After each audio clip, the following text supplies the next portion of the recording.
दोस्तों,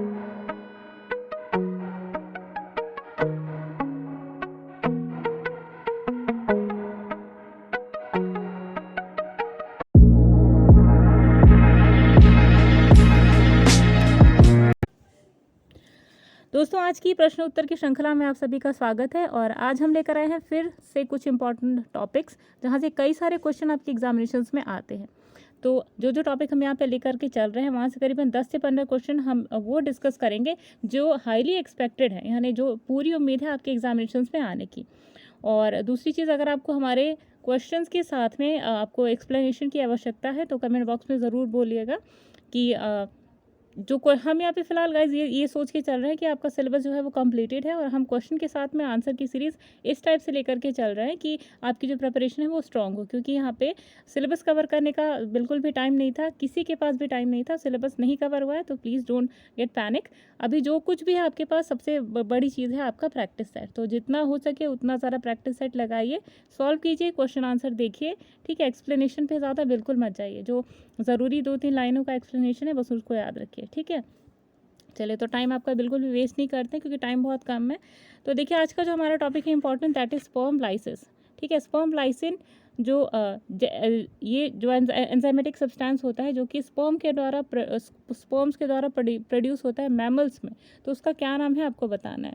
तो चारों ऑप्शन देखिएगा। ऑप्शन नंबर 1 है आपका क्रायनोगैमून, ऑप्शन नंबर बी है हाई एल्यूरोनिक एसिड, सी है आपका एंड्रोगैमून, डी है आपका हाई एलोरोनिडेज।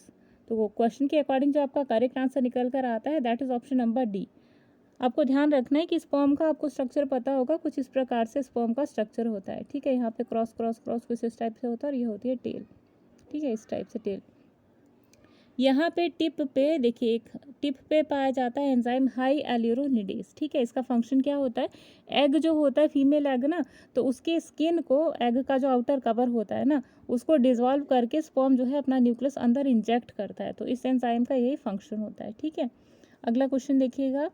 अगला क्वेश्चन है egg development without fertilization is known as what, यानी कि अंडा जो है बिना निषेचन के अगर बनता है तो आप उसे क्या कहेंगे। तो चारों ऑप्शन देखिएगा। ऑप्शन नंबर 1 है आपका पार्थेनोजेनेसिस, ऑप्शन नंबर बी है मेटाजेनेसिस, ऑप्शन नंबर सी है आपका गैमिटोजेनेसिस और ऑप्शन नंबर डी है आपका ऊजेनेसिस। तो क्वेश्चन के अकॉर्डिंग जो आपका करेक्ट आंसर निकल कर आता है that is option number A, यानी कि पार्थेनोजेनेसिस कहा जाएगा जब एग विदाउट फर्टिलाइजेशन जो है वो डेवलप करता है, ठीक है। तो यहाँ पे जो आपका करेक्ट आंसर है दैट इज ऑप्शन नंबर 1। अगला क्वेश्चन देखिएगा, क्वेश्चन नंबर 3। क्वेश्चन नंबर 3 है आपका कि जब स्पर्म पेनिट्रेट करता है ओवम के अंदर तो जो प्रोसेस होता है फर्टिलाइजेशन का वो होता है, ठीक है।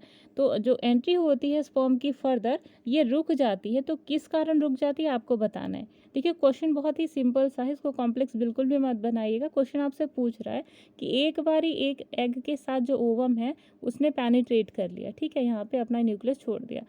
अब इसके बाद कोई दूसरा स्पर्म ना इसके अंदर एंटर करे, इसके लिए क्या जो टर्म है उसे आप देंगे या क्या स्टेटमेंट है, चारों में से जो आप देंगे, ठीक है। तो चारों ऑप्शन देखिएगा। ऑप्शन नंबर 1 है आपका condensation of yolk, option number B है development of the vitelline membrane, option number C है formation of fertilization membrane, option number D is development of the pigment coat. तो क्वेश्चन के according जो आपका correct answer है that is option number C, यानी कि जो यहाँ पे फर्टिलाइजेशन मेम्ब्रेन है ना उसकी फॉर्मेशन हो जाती है और इसी कारण जो फर्दर स्पर्म्स होते हैं वो सभी फर्टिलाइज नहीं करते ओवम को, ठीक है। एक ही स्पर्म के बाद फर्टिलाइजेशन हो जाती है। अगला क्वेश्चन देखिएगा। In the process of fertilization this is true, यानी कि निषेचन की प्रक्रिया में चारों ऑप्शंस में से दिए गए कौन सा ऑप्शन है जो कि सत्य है। चारों ऑप्शन देखिएगा। ऑप्शन नंबर 1 है आपका entry of sperm activates the egg for completing meiosis, यानी कि जो स्पर्म होता है वो एग के अंदर एंट्री करता है ताकि जो मियोसिस का प्रोसेस है वो कंप्लीट हो सके। ऑप्शन नंबर बी है only one sperm reaches the egg enters it, यानी कि केवल एक जो स्पर्म है वो एग तक पहुंच पाता है। तो ये तो देखिए, आप सभी को पता है कि एक बार में जब सीमेन रिलीज होता है पेनिस से, ह्यूमन पेनिस से, तो वहाँ से कई सारे जो होते हैं स्पर्म वो रिलीज हो जाते हैं, ठीक है। और कई सारे जो स्पर्म होते हैं वो एग के पास तैर करके स्विम करके पहुँचते हैं, ठीक है। अच्छा, इधर बीच क्या होता है कि कई सारे जब स्पर्म रीच करते हैं ओवम को, एग को, तो वहाँ पर क्या होता है ना, इसकी सब में आपस में मतलब रेस होती है कि कौन पहले कौन बाद में। तो जब एक जो स्पर्म है वो अंदर एंटर कर जाता है तो फर्टिलाइजेंट जो मेम्ब्रेन है उसकी फॉर्मेशन हो जाती है और इसीलिए जो फर्दर स्पर्म्स है वो एंटर नहीं कर पाते।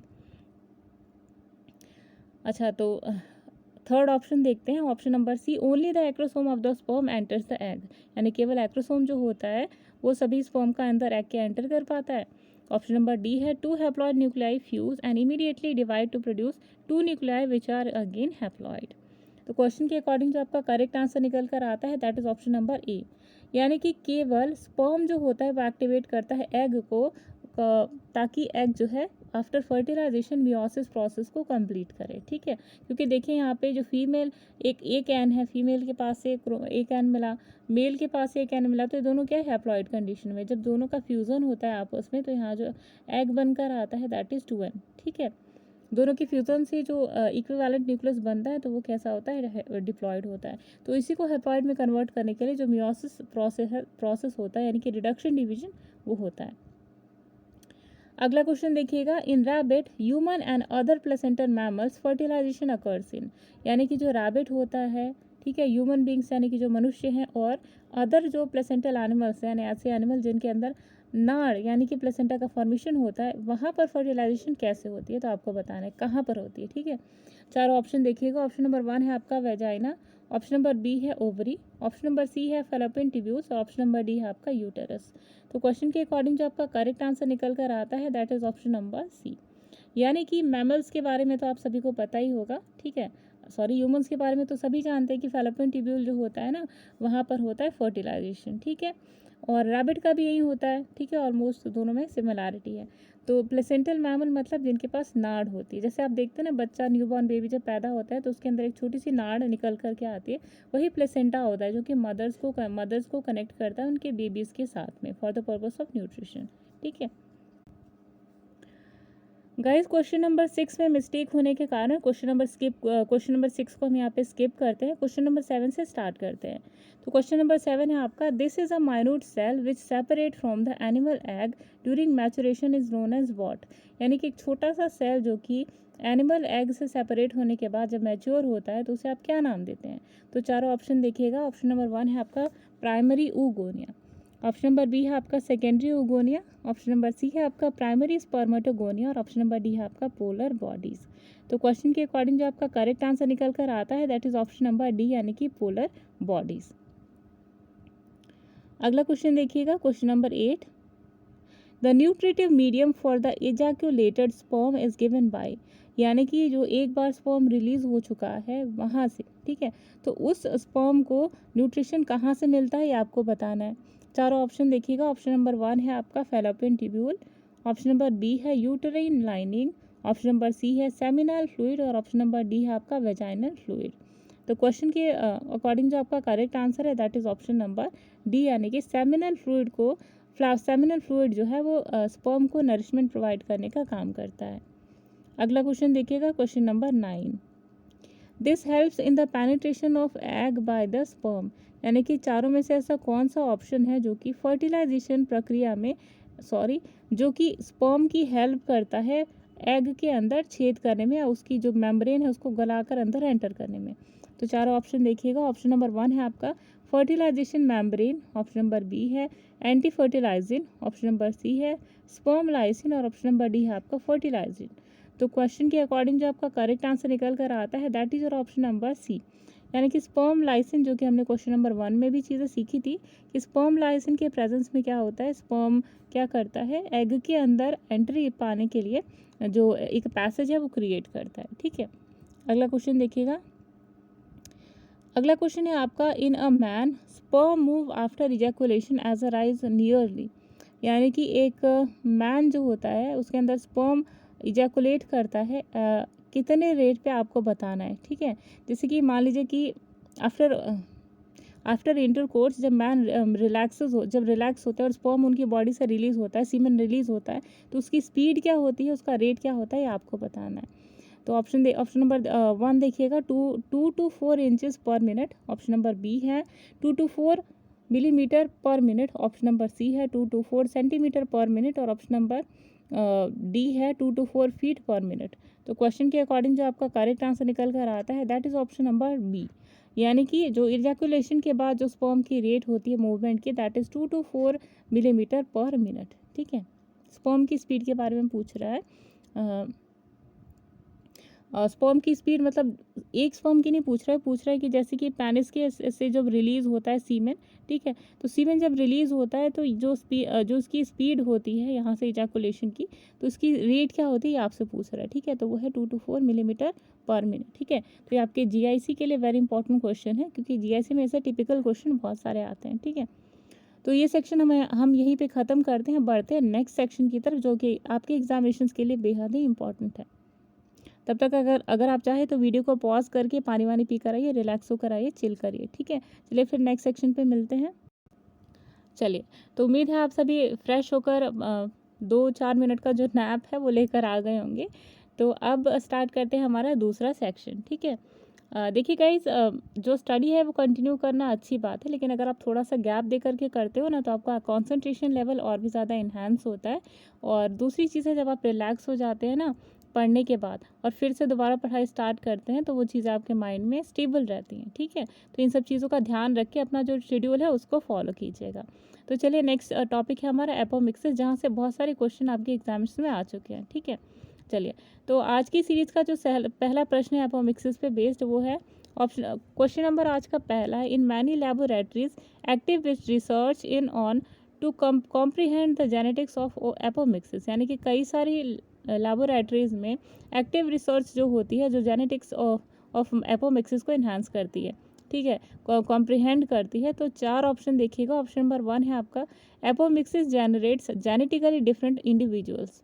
यानी एपोमिक्सिस मतलब क्या होता है कि दो डिफरेंट न्यूक्लियस का मिक्स हो जाना। ठीक है, तो apomixis generate genetically different individuals, ये बात तो सही है।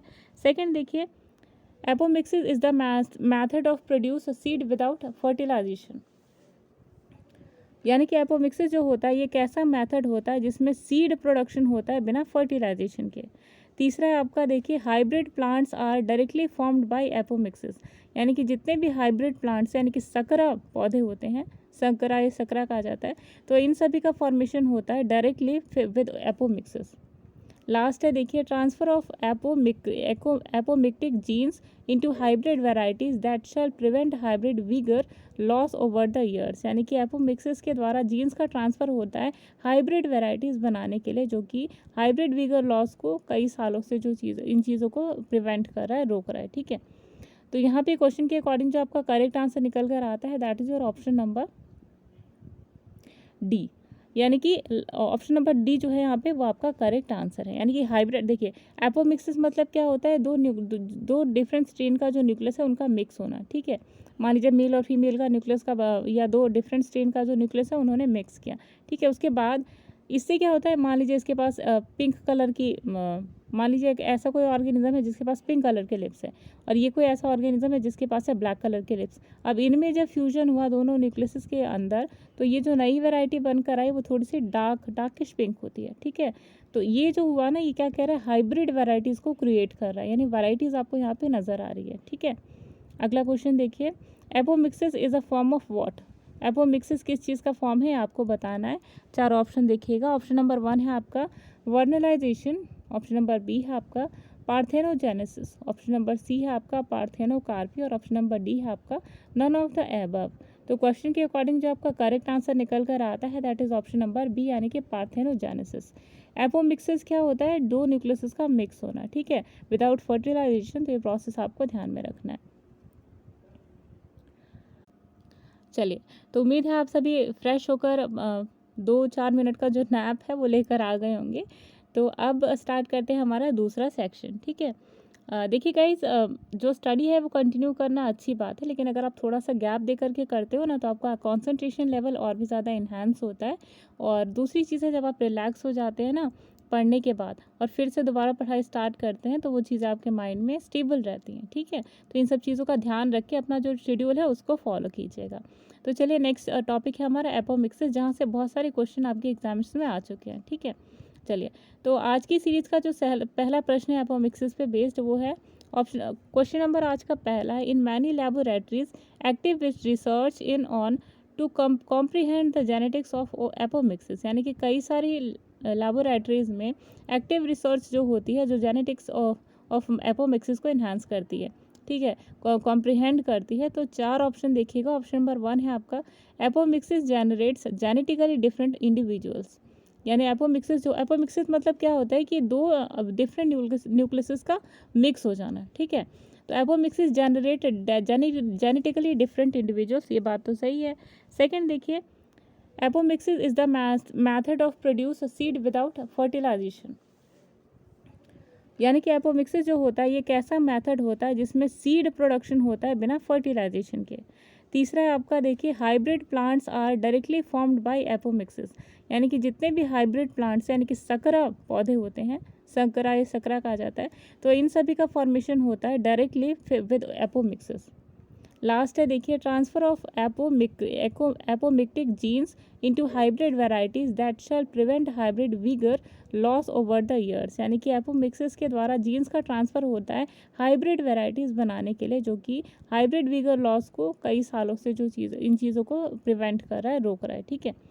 तो यहाँ पे क्वेश्चन के अकॉर्डिंग जो आपका करेक्ट आंसर निकल कर आता है that is your option number D, यानी कि ऑप्शन नंबर डी जो है यहाँ पे वो आपका करेक्ट आंसर है। यानी कि हाइब्रिड देखिए, एपोमिक्सिस मतलब क्या होता है, दो डिफरेंट स्ट्रेन का जो न्यूक्लियस है उनका मिक्स होना, ठीक है।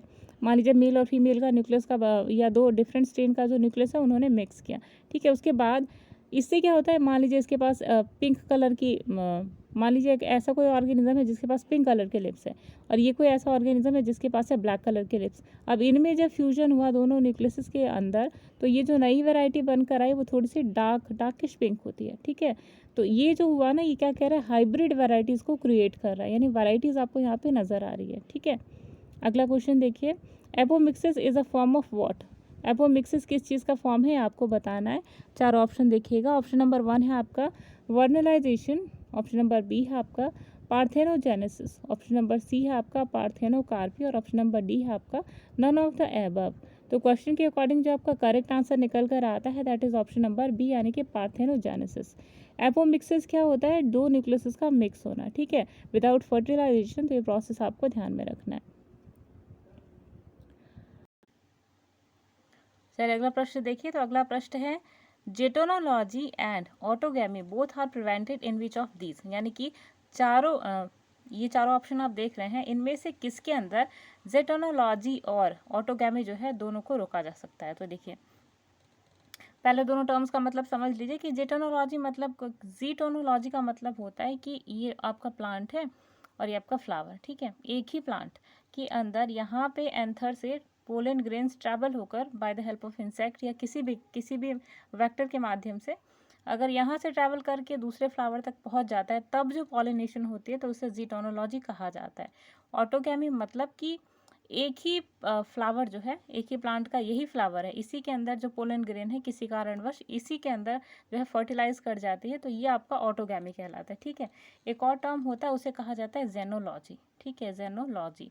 जेनोलॉजी का मतलब ये होता है कि अगर दो डिफरेंट प्लांट्स हैं, एक सेकेंड रुकिए, ये आपके दो डिफरेंट प्लांट है, ठीक, एक ये फ्लावर है और एक ये आपका फ्लावर है। तो यहाँ से अगर एंथर से जो यहाँ पे जो पोलन ग्रेन से एंथर से यहाँ स्टिग्मा तक पहुँच जाते हैं, तो ये डिफरेंट दो प्लांट्स हैं ना, तो इन्हें जेनोलॉजी कहा जाता है। तो यहाँ पे टोटल 3 टर्म्स है जिन्हें आपने समझा। अब आप इस टर्म के अकॉर्डिंग बताइए कि दिए गए 4 ऑप्शन में से कौन सा ऑप्शन आपका जो सही है। चलिए, तो यहाँ पे जो आपका करेक्ट आंसर है that is option number D, यानी कि पपाया, ठीक है। अगला क्वेश्चन देखिएगा। चलिए अगले प्रश्न पे आते हैं। तो अगला प्रश्न है, in plants apomixis pertains to plant development, यानी कि प्लांट्स के डेवलपमेंट में, विकास में एपोमिक्सिस किस तरीके से जुड़ा हुआ है, संबद्ध है, आपको बताना है। चारों ऑप्शन देखिएगा। ऑप्शन नंबर 1 है फ्रॉम रूट कटिंग, यानी कि रूट कटिंग से, जड़ के काटने से। ऑप्शन नंबर बी है फ्रॉम कटिंग ऑफ स्टेम, यानी कि स्टेम के कटने से। ऑप्शन नंबर सी है without gamete having to fuse, यानी कि यहाँ पे गैमेट का फ्यूजन नहीं होता। और लास्ट है आपका फ्यूजन ऑफ गैमेट्स। तो देखिए पहले कि एपोमिक्सिस जो टर्म है गाइस, इसका मतलब क्या होता है, एपोमिक्सिस मतलब होता है कि विदाउट फर्टिलाइजेशन, ठीक है, एम्फीमिक्सिस अलग टर्म है जहाँ पे फ्यूजन होता है उसका दो न्यूक्लियस का, ठीक है। लेकिन एपोमिक्सिस मतलब होता है कि ये एक टाइप का ये सेक्सुअल रिप्रोडक्शन है जिसमें सीड फॉर्मेशन नहीं होता है, ठीक है। और विदाउट फ्यूजन ऑफ गैमेट्स जो है जो यहाँ पे जो प्लांट की डेवलपमेंट होती है ये आपकी कहलाती है व्हाट, एपोमिक्सिस, ठीक है। तो according to your question your correct answer should be option number C, ठीक है। तो यहाँ पे एपोमिक्सिस मतलब without the fusion of gametes यहाँ पे जो फॉर्मेशन होती है एसेक्सुअल रिप्रोडक्शन होती है ये आपकी कहलाती है एपोमिक्सिस। अगला क्वेश्चन देखिएगा। अगला क्वेश्चन है आपका the reason why hybrid seeds have to produced every year is, यानी कि रीज़न क्या होता है जब हाइब्रिड प्रोड्यूस जो सीड्स होती हैं हमेशा हाइब्रिड उनका प्रोडक्शन होता है हर साल, तो इसका रीज़न क्या होता है इसके पीछे आपको बताना है। पहला ऑप्शन है आपका hybrid seed industry tends to increase the cost of seed, यानी कि हाइब्रिड सीड इंडस्ट्री जो होती है ना वो सीड का जो दाम है वो हमेशा बढ़ा देती हैं। ऑप्शन नंबर बी है hybrid plants turn sterile in coming years, यानी जो हाइब्रिड प्लांट होते हैं ना ये आगे चल करके स्टेराइल हो जाते हैं, यानी कि इनमें फर्टिलिटी जो है वो ख़त्म हो जाती है। थर्ड देखिए show more heterosis in coming years, यानी आने वाले सालों में यहाँ पे बहुत ज़्यादा बदलाव आपको देखने को मिलेंगे। और लास्ट है आपका hybrid vigour is not maintained in more than one generation as segregation of genes is initiated in the second generation, यानी कि हाइब्रिड जो वीगर है वो अपनी जो लेवल है उसको मेंटेन नहीं कर पाता और एक जनरेशन से दूसरे जनरेशन में आने तक जो है काफ़ी ज़्यादा बदलाव आपको देखने को मिलते हैं। तो क्वेश्चन के अकॉर्डिंग जो आपका करेक्ट आंसर बनता है that is your option number D, ठीक है। यानी कि जो हाइब्रिड वीगर है वो मेंटेन नहीं कर पाते यहाँ पे जब एक जनरेशन से दूसरे जनरेशन तक जो जो जीन्स है वो ट्रांसफ़र होती हैं, ठीक है। तो ये था आपका करेक्ट आंसर। अगले प्रश्न पे आते हैं। अगला प्रश्न है देखिए, अब अगला प्रश्न है हमारा इन एडवेंटिव एम्ब्रियोनी जो कि एक टाइप का एम्फोमिक्सिस होता है एडवेंटिव एम्ब्रियोनी, यहाँ पे जो एम्ब्रियो होता है डायरेक्टली कहाँ से डेवलप करता है कहाँ से विकसित होता है आपको बताना है। चारों ऑप्शन देखिएगा आपकी स्क्रीन पे। ऑप्शन नंबर 1 है जाइगोट, ऑप्शन नंबर बी है accessory embryo sac in the ovule, third है आपका एंटीपोडल्स और synergids in an embryo sac और लास्ट है आपका इंटेगमेंट्स और न्यूक्लियस। तो क्वेश्चन के अकॉर्डिंग जो आपका करेक्ट आंसर यहाँ पे बनता है that is your option number D, यानी कि यहाँ पर आप देख रहे हैं कि एम्ब्रियो देखिए पहला ये एडवेंटिव एम्ब्रियोनिक एक टर्म होता है, एक एम्फीमेक्सिस यानी एसेक्सुअल रिप्रोडक्शन का एक टाइप होता है, ठीक है। दूसरी चीज़ कि एम्ब्रियोनी जो एम्ब्रियो है यहाँ पे वो डेवलप कहाँ से करता है, एक इंटीगुमेंट और न्यूक्लियस से डेवलप करता है, ठीक है। तो इम्पॉर्टेंट टर्म है आप सभी के लिए।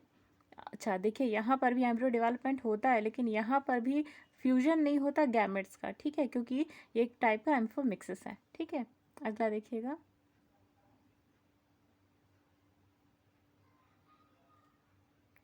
अगला क्वेश्चन है आपका मेगास्पोरियम इज इक्विवेलेंट टू, तो मेगास्पोरियम किसके इक्विवेलेंट होता है आपको बताना है या किसे कहा जाता है। एक सिंपल भाषा में इसको समझिएगा कि किसे कहा जाता है। तो चारों ऑप्शन देखिएगा। ऑप्शन नंबर 1 है आपका ओव्यूल, ऑप्शन नंबर बी है आपका embryo sac, option number C है आपका फ्रूट और ऑप्शन नंबर डी है आपका न्यूक्लियस। तो क्वेश्चन के अकॉर्डिंग जो आपका करेक्ट आंसर निकल कर आता है that is your option number A, यानी कि ओव्यूल जो होता है उसके लिए आप दूसरा एक टर्म यूज़ करते हैं मेगास्पोरेंजियम, ठीक है। माइक्रोस्पोरेंजियम यूज़ किया जाता है मेल गैमेट के लिए, ठीक है। तो इम्पॉर्टेंट टर्म है आप सभी के लिए। अगला क्वेश्चन देखिएगा। One of the statement about apomixis is incorrect, तो एपोमिक्सिस से रिलेटेड जो है कौन सा कॉन्सेप्ट जो है वो गलत है आपको बताना है। तो चारों ऑप्शन देखिएगा। ऑप्शन नंबर 1 है आपका formation of seed without fertilization, option number B meiotic division and fertilization of gametes takes place from a zygote, option number C है आपका सीड आर जेनेटिकली सिमिलर और ऑप्शन नंबर डी है आपका none of these. तो question के according जो आपका correct answer है that is option number B, यानी कि meiotic डिवीजन के बाद फर्टिलाइजेशन ऑफ गैमेट्स जो होती है वो होती है और जाइगोट का फॉर्मेशन होता है, ठीक है। तो आपसे पूछा जा रहा है कि इनकरेक्ट स्टेटमेंट, ठीक है। इनकरेक्ट मतलब कि एपोमिक्सिस को लेकर के चारों जो प्रोसेसेस है यहाँ पे चारों जो ऑप्शन दिए हैं ये मैच नहीं करते, ठीक है। तो बी देखिएगा क्या आपका कह रहा है meiotic डिवीजन, ठीक है। meiotic डिवीजन कब होता है बेसिकली जब गैमेट फॉर्मेशन होती है, ठीक है। दूसरी चीज़ फर्टिलाइजेशन की बात कर रहा है और गैमेट फ्यूजन की बात कर रहा है, तो ये आपका option number B is your incorrect answer.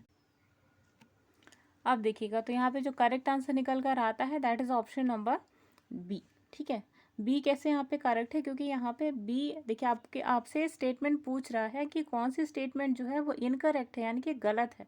पहली चीज़, एपोमिक्सिस आपका एसेक्सुअल रिप्रोडक्शन का एक मोड होता है, और दूसरी चीज़ कि इसमें गैमेट फ्यूजन होती ही नहीं।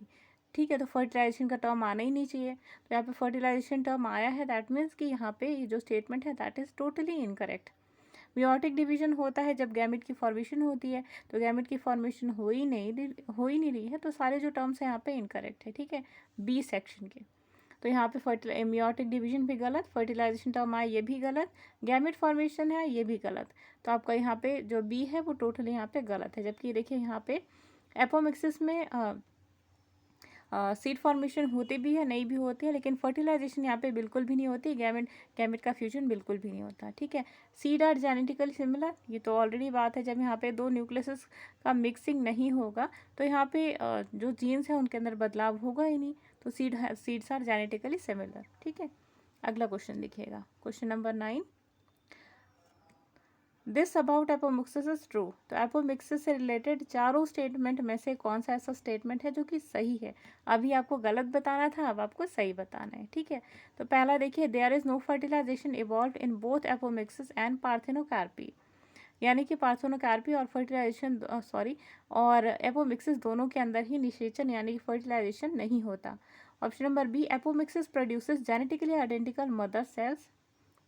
ऑप्शन नंबर बी सी है, apomixis is observed angiosperm and gymnosperms. और लास्ट है आपका ऑल ऑफ द एबव। तो क्वेश्चन के अकॉर्डिंग जो आपका करेक्ट आंसर निकल कर आता है दैट इज और ऑप्शन नंबर डी, यानी कि एपोमिक्सिस से रिलेटेड ये सारे कॉन्सेप्ट जो है वो बिल्कुल सही हैं। पहला कि फर्टिलाइजेशन नहीं होता, और जो एपोमिक्सिस होता है और पार्थेनोकार्पी दोनों के अंदर ही जो फ्रूट है या जो सीड है इसका डेवलपमेंट होता है विदाउट फर्टिलाइजेशन। बी है आपका देखिए, एपोमिक्सिस क्या के जो सीड्स होते हैं that are genetically identical to mother cells. और तीसरा है आपका कि ये एंजियोस्पर्म्स और जिम्नोस्पर्म दोनों के अंदर जनरली देखा जाता है। अगला क्वेश्चन देखिएगा, तो क्वेश्चन नंबर 10 है आपका, the difference between perisperm and endosperm is that. Perisperm के रिलेटेड में आपको कॉन्सेप्ट बताना है कि चारों में से दिया गया जो करेक्ट आंसर है वो क्या है। तो पहला ऑप्शन देखिएगा, एज अ रिजर्व फूड, यानी कि संचित भोज्य पदार्थ के रूप में पेरिस्पर्म प्रेजेंट होता है। दूसरा, form by fusion of the secondary nucleus and several sperms, यानी कि इसका फॉर्मेशन होता है बाय द हेल्प ऑफ, देखिए सेकेंडरी न्यूक्लियस जो होता है वो और कई सारे जो स्पर्म जब आपस में मिल जाते हैं तब ये बनता है पेरिस्पर्म। तीसरा है आपका डिप्लॉयड टिश्यू, और लास्ट है आपका हैप्लॉयड टिश्यू। तो क्वेश्चन के अकॉर्डिंग जो आपका करेक्ट आंसर निकलता है दैट इज और ऑप्शन नंबर सी। ठीक है, यानी कि पेरिस्पर्म आपका क्या होता है, ये आपका एक डिप्लॉयड टिश्यू होता है। ठीक है, तो ये भी आपको ध्यान रखना है, बहुत इंपॉर्टेंट क्वेश्चन है आपके टीजीटी बायोलॉजी के लिए। ठीक है, चलिए, तो आज का जो सेक्शन था हमारा यहीं पे ख़त्म होता है। अब नेक्स्ट हम इम्पॉर्टेंट सेक्शन लेकर आते हैं जिसमें से बहुत ज़्यादा क्वेश्चन आपके एग्जाम से पूछे जाते हैं। तो चलिए मूव करते हैं नेक्स्ट सेक्शन पे। तब तक आपको रिलैक्स होना है तो रिलैक्स होकर आ जाओ, 2 मिनट का नैप ले लो। ठीक है, और फिर वापस आके वीडियो को प्ले करके आप आराम से इस वीडियो को देख सकते हैं। तो चलिए ले लीजिए 2 मिनट का ब्रेक, फिर मिलते हैं अपने नेक्स्ट सेक्शन पे। चलिए दोस्तों, तो उम्मीद है अब आप रिलैक्स होकर आ गए होंगे 1-2 मिनट के लिए। तो अब हम अपने नेक्स्ट सेक्शन पे आते हैं दैट इज़ टेरिडोफाइटा।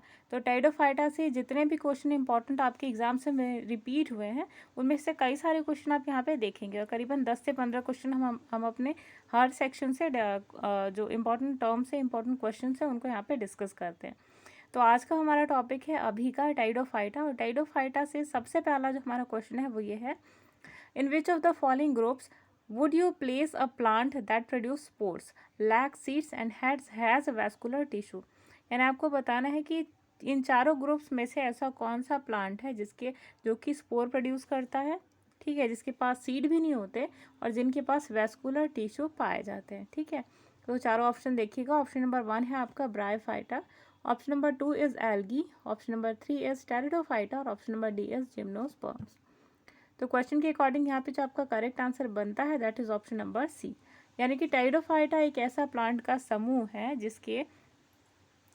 जिसके अंदर स्पोर प्रोडक्शन होता है। ठीक है, और सीड नहीं पाए जाते इनके अंदर और वैस्कुलर टिश्यू पाए जाते हैं। अच्छा, वेस्कुलर टिश्यू पाए तो जाते हैं टेरिडोफाइटा के अंदर, तो किसके अंदर नहीं पाए जाते हैं? तो वो नहीं पाए जाते हैं ब्रायोफाइट्स के अंदर। ठीक है, ये इंपॉर्टेंट टर्म्स था जो आपको याद रखना है।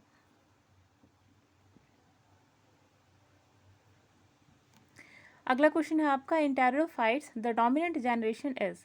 ये टेरिडोफाइट्स के अंदर जो डोमिनेंट जनरेशन होती है वो आपको बताना है। ठीक है, गैमेटोफाइट होती है कि स्पोरोफाइट होती है। ठीक है, इस तरीके से आपको जब हम टाइडोफाइट्स की स्टडी कर रहे थे तो जनरल फीचर्स में हमने स्टडी किए थे इन सारी कैरेक्टरिस्टिक को। ठीक है, तो चलिए तो फिर ऑप्शंस पे आते हैं।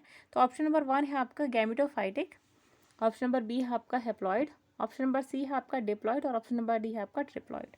तो क्वेश्चन के अकॉर्डिंग जो आपका करेक्ट आंसर निकल कर आता है that is your option number C, यानी कि टेरिडोफाइट्स के अंदर जो डोमिनेंट जनरेशन होती है वो होती है डिप्लॉइड। ठीक है, अच्छा डिप्लॉयड ये जो जो आप डोमिनेंट जनरेशन कह रहे हैं ये कब होता है? तो पहली चीज़ देखिएगा, हमेशा ध्यान रखिएगा कि जब भी गैमीट फॉर्मेशन होती है ना तो वहाँ पर हैप्लॉइड मतलब जो रिडक्शन डिवीजन होती है, मियोसिस होती है, तो नंबर ऑफ क्रोमोसोम साफ हो जाते हैं वैसे ही। ठीक है, तो वहाँ तो डिप्लॉयड होगा नहीं।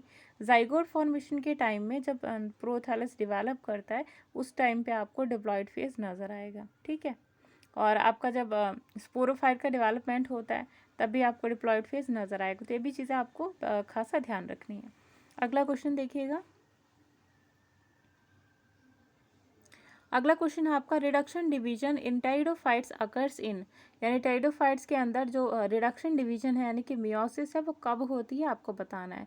ऑप्शन नंबर 1 देखिएगा, ऑप्शन नंबर, अभी जो हमने कॉन्सेप्ट डिस्कस किया उसमें आपका आंसर छुपा हुआ था, तो इस क्वेश्चन का आंसर आप देंगे हमारे कमेंट बॉक्स में। चलिए हम एक ऑप्शन पे एक नज़र डाल लेते हैं। तो ऑप्शन नंबर 1 है आपका prothallus is formed, option number B है gametes are formed, option number C है स्पोर्स आर फॉर्म्ड और ऑप्शन नंबर डी है आपका सेक्स ऑर्गन्स आर फॉर्म्ड। ठीक है, तो चलिए इसका आंसर एक नज़र देख लेते हैं। तो काउंट करते हैं 5 सेकंड तक, तब तक आप लोग जो है आंसर कमेंट बॉक्स में दे दीजिएगा। ठीक है, तो दोस्तों पहली चीज़ ये कि रिडक्शन डिवीजन मतलब होता है मियोसिस। ठीक है, मियोसिस कब होता है ये हमने अभी डिस्कस किया, और जब सेल साइकिल हम डिस्कस कर रहे थे, ठीक है, बहुत पहले, तब जब आपकी टीजीटी की प्रिपरेशन नहीं चल रही थी उस टाइम जब हमने सेल साइकिल डिस्कस किया था तब भी हमने कहा था कि जो माइटोटिक डिवीजन होती है सोमैटिक सेल्स के अंदर होती है, और जो आपका मियोसिस डिवीजन है ना ये आपका जर्म सेल्स के अंदर होती है जो आपका गैमेट्स होती हैं। ठीक है, तो चलिए उम्मीद है आपने आंसर दे दिया होगा कमेंट बॉक्स में। चलिए अब आंसर जो है आपका वो है स्पोर्स आर फॉर्म, जब स्पोर फॉर्मेशन होती है तब जो है यहाँ पे रिडक्शन डिवीजन देखी जाती है। ठीक है, गैमेट्स फॉर्म्ड लिखा है ना, गैमेट फॉर्मेशन लिखता तब आप यहाँ पे आपका option number B is your correct answer. ठीक है, तो गाइज क्योंकि यहाँ पे गैमेट्स जो है यहाँ पे प्रेजेंट नहीं है, क्या प्रेजेंट है स्पोर्स, क्योंकि आपके टेरिडोफाइट्स के बारे में पूछा जा रहा है ना, तो देखिए आपका यहाँ पे आपको इंटेलिजेंस भी यूज़ करना है। ठीक है, गैमेट फॉर्मेशन की बात ही नहीं हो रही है, स्पोर फॉर्मेशन की बात हो रही है, क्योंकि टेरिडोफाइट्स में स्पोर ही तो फॉर्म होते हैं ना। तो इस क्वेश्चन के रिगार्डिंग जो आपका करेक्ट आंसर है that is option number C. ठीक है, चलिए अगला क्वेश्चन देखते हैं, क्वेश्चन नंबर 4, प्रोथैलस रिप्रेजेंट्स। तो प्रोथैलस जो है, प्रोथैलस कई बार ये टर्म जो है हम टेरिडोफाइट पढ़ रहे थे तो हमने ये चीज़ पढ़ी थी कि जो मेन थैलस है, मेच्योर थैलस और जुवेनाइल थैलस, इसके बनने से पहले एक प्रोथैलस बनता है। तो प्रोथैलस है क्या एग्जैक्टली आपको बताना है।